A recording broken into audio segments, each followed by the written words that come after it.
Sri ட்ரோனா astro சேனலுக்கு உங்களை அன்புடன் வரவேற்கிறேன். வணக்கம் அன்பர்களே. இன்றைய பதிவு தனுசு ராசி அன்பர்களுக்குண்டான ஜூன் மாதத்துக்குரிய பலாபலன்கள். இந்த ஜூன் மாதத்தில் நாம் எதை செய்யலாம், எதை செய்யக்கூடாது, எந்த விஷயத்தில் கவனமாக எச்சரிக்கையுடன் இருக்கணும், என்ன மாதிரியான ஒரு தெய்வ வழிபாடு உகந்தது என்பதை பற்றித்தான் டீட்டெயிலாக நம்ம பார்க்க போகிறோம்.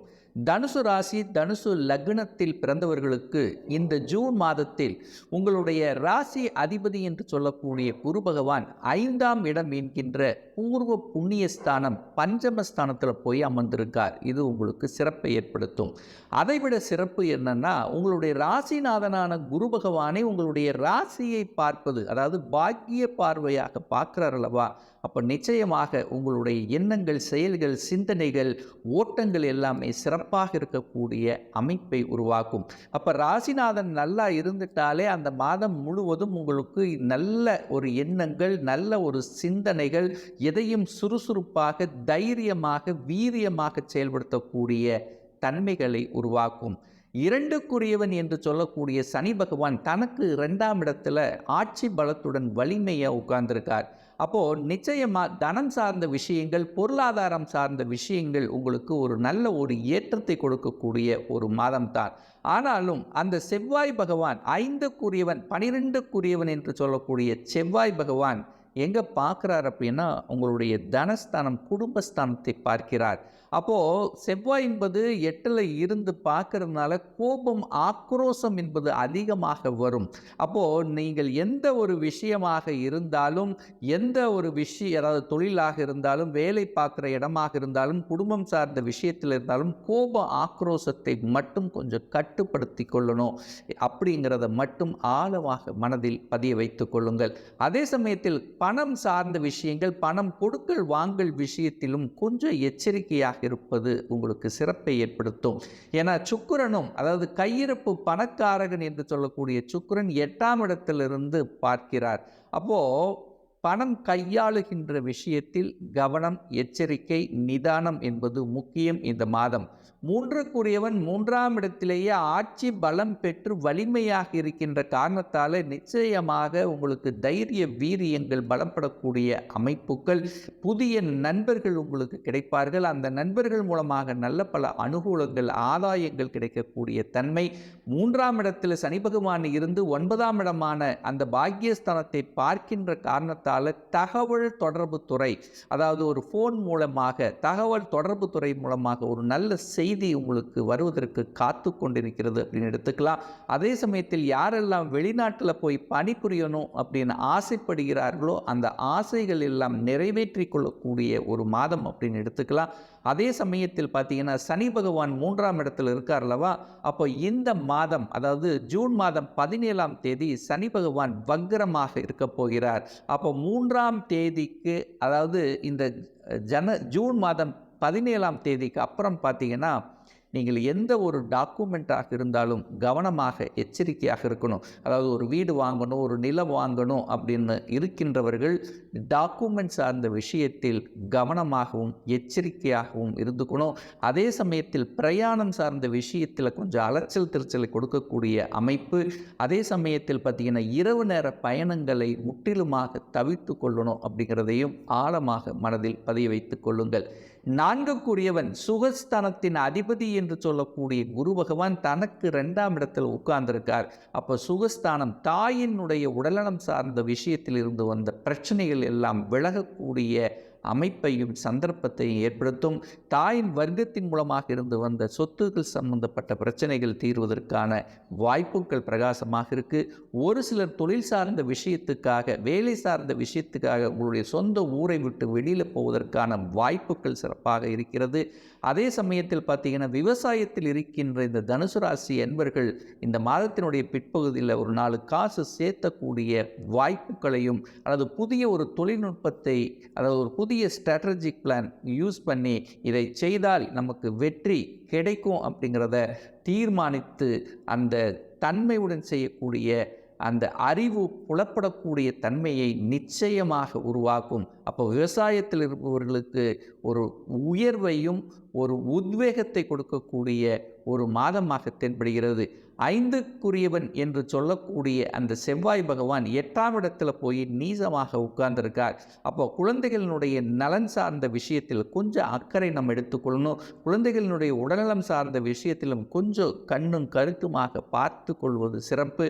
ஆனால் குரு பகவான் உட்கார்ந்திருக்கார், உங்கள் ராசி அதிபதி உட்கார்ந்திருக்கார். அப்போது யாரோட சேர்ந்து இருக்கார் அப்படின்னா புதனோட சேர்ந்து இருக்கார். அப்போ குழந்தைகளினுடைய வேலை சம்பந்தப்பட்ட விஷயத்தில் அனுகூல வாய்ப்புகளை உருவாக்கும். அப்போது என்ன படிப்பு படித்திருக்கிறார்களோ அந்த படிப்புக்கு உண்டான வேலை கிடைக்கக்கூடிய வாய்ப்புகள், ஒரு சிலருக்கு ராகுவோட இணைந்திருக்கிறதுனால ஒரு சிலர் வெளிநாட்டு செல்லக்கூடிய வாய்ப்புகள், அல்லது வெளிநாடு இல்லைன்னா வெளி ஸ்டேட் அதர் ஸ்டேட்டுக்கு போகக்கூடிய சந்தர்ப்ப சூழ்நிலைகளை உருவாக்கும். அதே சமயத்தில் பார்த்தீங்கன்னா படிப்பு சார்ந்த விஷயங்கள் புதனோடு இணைந்து குரு பகவான் இருக்கின்ற காரணத்தால், அதாவது நீங்கள் என்ன படிக்கணும் என்று ஆசைப்படுகிறீர்களோ அந்த படிப்பு உங்களுக்கு கிடைக்கக்கூடிய பாக்கியம், ஒரு இன்ஜினியர் ஆகணும், ஒரு டாக்டர் ஆகணும், அல்லது ஒரு வக்கீல் ஆகணும், ஒரு சிஏ படிக்கணும், இந்த மாதிரி என்ன படிக்கணும் அப்படின்னு நீங்கள் நினைத்து கொண்டிருக்கிறீர்களோ அந்த நினைப்புகள் ஈடேறக்கூடிய வாய்ப்புகள் பிரகாசமாக இருக்கிறது. 6ஆம் இடத்தில் சூரிய பகவான் உட்கார்ந்திருக்கார். அப்போ யாரெல்லாம் அரசாங்க வேலைக்கு போகணும் அல்லது அரசாங்க எக்ஸாம் எழுதணும் அப்படிங்கிற அந்த உத்வேகம் அதிகமாக இந்த மாதம் தென்படும். அதே சமயத்தில் அரசாங்கத்தில் இருப்பவர்களுக்கும் பார்த்திங்கன்னா ஒரு உயரிய பதவிகள், கௌரவம் கிடைப்பதற்கான வாய்ப்புகள் இருக்கிறது. ஏன் சொல்கிறேன் அப்படின்னா அந்த குரு பகவான் 9ஆம் இடமான பாக்கியஸ்தானத்தை பார்க்கிறார். அதே சமயத்தில் பார்க்கும் பொழுது அந்த 9க்குரியவன் இந்த மாதத்தினுடைய பிற்பகுதியில், அந்த ஜூன் 15க்கு அப்புறம் பார்த்திங்கன்னா 7ஆம் இடத்துல போய் அமர்கிறார். சமுதாயத்தில், அதாவது சமுதாயத்தில் ஒரு நல்ல மதிப்பையும் ஒரு புகழை கொடுக்கக்கூடிய வாய்ப்புகளை உருவாக்கும். நீங்கள் எந்த தொழிலில் இருந்தாலும் சரி அல்லது எந்த வேலை பார்த்தாலும் சரி, அந்த வேலை பார்க்க இடத்துல உங்களை மேலதிகாரி புகழக்கூடிய வாய்ப்புகள் பிரகாசமாக இருக்கிறது. அதே சமயத்தில் திருமணம் சார்ந்த சுப காரியங்கள் இனிதே நடந்தேறக்கூடிய வாய்ப்புகள். என 5ஆம் இடத்தில் குரு பகவான் அமர்ந்து கொண்டு 11ஆம் இடமான லாபஸ்தானத்தை பார்க்கிறார் அல்லவா. அதே சமயத்தில் பார்த்தீங்கன்னா 7க்குரியவன் என்று சொல்லக்கூடிய புதன் பகவானும் 5ஆம் இடத்தில் இருக்கின்ற காரணத்தால் காதலில் இருப்பவர்களுக்கும் காதலில் பிரச்சனை இருக்கின்றவர்களுக்கு கூட இந்த காதல் திருமணம் செய்யக்கூடிய வாய்ப்புகள் பிரகாசமாக இருக்கிறது. அதே சமயத்தில் 9க்குரியவன் 7ஆம் இடத்தில் அமருகின்ற காரணத்தால் ஏற்கனவே டிவோர்ஸ் ஆனவர்கள் அல்லது பிரிந்தவர்கள் பார்த்தீங்கன்னா ஒன்று சேர்வதற்கான வாய்ப்புகள், டிவோர்ஸ் ஆனவர்களுக்கு மறுமணம் செய்யக்கூடிய சந்தர்ப்ப சூழ்நிலைகளை நிச்சயமாக உருவாக்கும். 8ஆம் இடத்தில் செவ்வாயும் சுக்கிரனும் இணைந்து இருக்கிறார்கள். அப்போ செவ்வாய் என்பது கோபக்காரகன், ஆக்ரோசக்காரகன். அவர் 8ஆம் இடத்தில் இருக்கின்ற காரணத்தால் கோப தாவதங்களை நிச்சயமாக நீங்கள் குறைத்து கொள்ளணும் அப்படிங்கிறதையும் மனதில் வைத்துக் கொள்ளுங்கள். செவ்வாய்ங்கிறது சகோதர சகோதரிகளுக்குள்ளே சின்ன சின்ன சண்டை வருவதற்கான, வாக்குவாதங்கள் வருவதற்கான வாய்ப்புகள் இருக்குது. அதுக்குள்ளே நீங்கள் செல்ல வேண்டாம். அதே சமயத்தில் கலைத்துறையில் இருப்பவர்களுக்கு பார்த்திங்கன்னா கொஞ்சம் அலைச்சல் திருச்சல்கள் அதிகமாக இருக்கும். நிறைய ட்ராவலிங் செய்யக்கூடிய வாய்ப்புகளை கொடுக்கும். அதே சமயத்தில் பார்த்திங்கன்னா யாருக்கெல்லாம் அதாவது ஒரு சர்ஜரி பண்ணணும் அப்படிங்கிற அந்த தன்மை ஒரு சிலருக்கு வாய்ப்பு வரும். அதை நீங்கள் தாராளமாக செய்து கொள்ளலாம். அதே சமயத்தில் சுகர் அதிகமாவதற்கான வாய்ப்புகள் இருக்குது. சரியான உடற்பயிற்சி, உணவு கட்டுப்பாடு அப்படிங்கிறது இந்த மாதம் ரொம்ப ரொம்ப முக்கியம். 9க்குரியவன் 7ஆம் இடத்தில் அமருகின்ற காரணத்தால், அதாவது 9க்குரியவன் தனக்கு 11ஆம் இடத்தில் இருக்கின்ற காரணத்தால் தந்தையின் மூலமாக நல்ல பல அனுகூலங்கள், அரசாங்கத்தின் மூலமாக நல்ல பல அனுகூலங்கள். யாரெல்லாம் ரிசர்ச் சம்பந்தப்பட்ட விஷயத்தில், அதாவது ஒரு புதிய கண்டுபிடிப்புகள் சார்ந்த விஷயத்தில் இருக்கிறீர்களோ அது உங்களுக்கு அந்த கண்டுபிடிப்புகள் சாத்தியமாகக்கூடிய வாய்ப்புகள். அதே சமயத்தில் பார்த்தீங்கன்னா 9 என்பது வெளிநாட்டு சம்பந்தப்பட்டது. வெளிநாட்டின் தொழில் அல்லது வெளிநாட்டு சம்பந்தப்பட்ட விஷயத்தில் ஈடுபாடு உங்களுக்கு அதிகமாக இருக்கும். அல்லது வெளிநாட்டு சம்பந்தப்பட்ட கம்பெனியில் வேலை செய்யக்கூடிய வாய்ப்புகள். இந்த மாதிரி வெளிநாடு, அந்நிய மதத்தினர் மூலமாக அனுகூல வாய்ப்புகளை பெற்றுத்தரக்கூடிய ஒரு மாதமாக இருக்கும். அதே சமயத்தில் 10க்குரியவன் 5ஆம் இடத்தில் உட்கார்ந்திருக்கார். இந்த ஜூன் மாதம் 7ஆம் தேதி அன்று 6ஆம் இடத்தில் அமருகின்ற காரணத்தால் நிச்சயமாக, அதாவது 10க்குரியவன் தனக்கு 9ஆம் இடமான பாக்கியஸ்தானத்தில் இருக்கிறதுனால யாருக்கெல்லாம் வேலையில் பிரச்சனையாக இருக்கிறதோ, ஒரு நல்ல வேலை கிடைக்காமல் இருக்கிறார்களோ, அவர்களுக்கு நல்ல வேலை கிடைப்பதற்கான சாத்தியக்கூறுகள் பிரகாசமாக இருக்கிறது. அதாவது இந்த ஜூன் மாதம் 7ஆம் தேதிக்கு அப்புறம் ஒரு நல்ல வேலை செட்டில் ஆகுவதற்கான வாய்ப்புகள், ஒரு சிலருக்கு இடமாற்றங்கள், ஒரு சிலருக்கு ப்ரமோஷன் கிடைப்பதற்கான சாத்தியக்கூறுகள் சிறப்பாக இருக்கிறது. அதே சமயத்தில் பார்த்தீங்கன்னா இந்த ஜூன் மாதம் 15ஆம் தேதிக்கு அப்புறம் பார்த்தீங்கன்னா சூரியன் 7ஆம் இடத்தில் வந்து அமருகின்ற காரணத்தால் நிச்சயமாக உங்களுக்கு ஒரு நல்ல பாக்கியம் கிடைப்பதற்கான வாய்ப்புகள், குழந்தை பாக்கியம் இல்லாதவர்களுக்கு குழந்தை பாக்கியம் கிடைப்பதற்கான வாய்ப்புகள் பிரகாசமாக இருக்கு.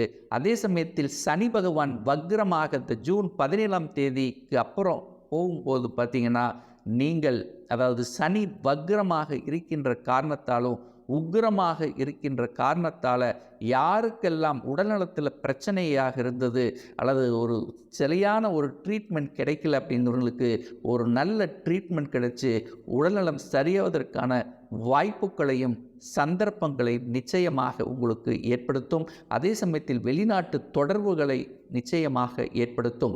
அதே சமயத்தில் பார்த்தீங்கன்னா ஒரு நல்ல தெய்வ வழிபாடு இந்த தனுசு ராசி அன்பர்களுக்கு அப்படின்னா ஒவ்வொரு வியாழக்கிழமையன்று தட்சிணாமூர்த்தியை சென்று வழிபடும் போது நிச்சயமாக உங்கள் மனதில் இருந்து வந்த குழப்பங்கள் விலகும். அதே சமயத்தில் கடன் யாருக்கெல்லாம் அதிகமாக இருக்கிறதோ அவர்கள் இந்த தேய்பிறை அஷ்டமி என்று கால பைரவரை சென்று வழிபடும் போது கடன் படிப்படியாக குறையுங்கிறதுல எந்தவித மாற்று கருத்தும் கிடையாது. ஸ்ரீ ட்ரோனா ஆஸ்ட்ரோ சேனலை சப்ஸ்கிரைப் பண்ணுங்கள். இந்த வீடியோவை லைக் பண்ணுங்கள், கமெண்ட் பண்ணுங்கள், உங்களோட ஃப்ரெண்ட்ஸ் கூடயும் ஷேர் பண்ணுங்கள். அவங்களும் பயனடைவாங்க. நன்றி, வணக்கம்.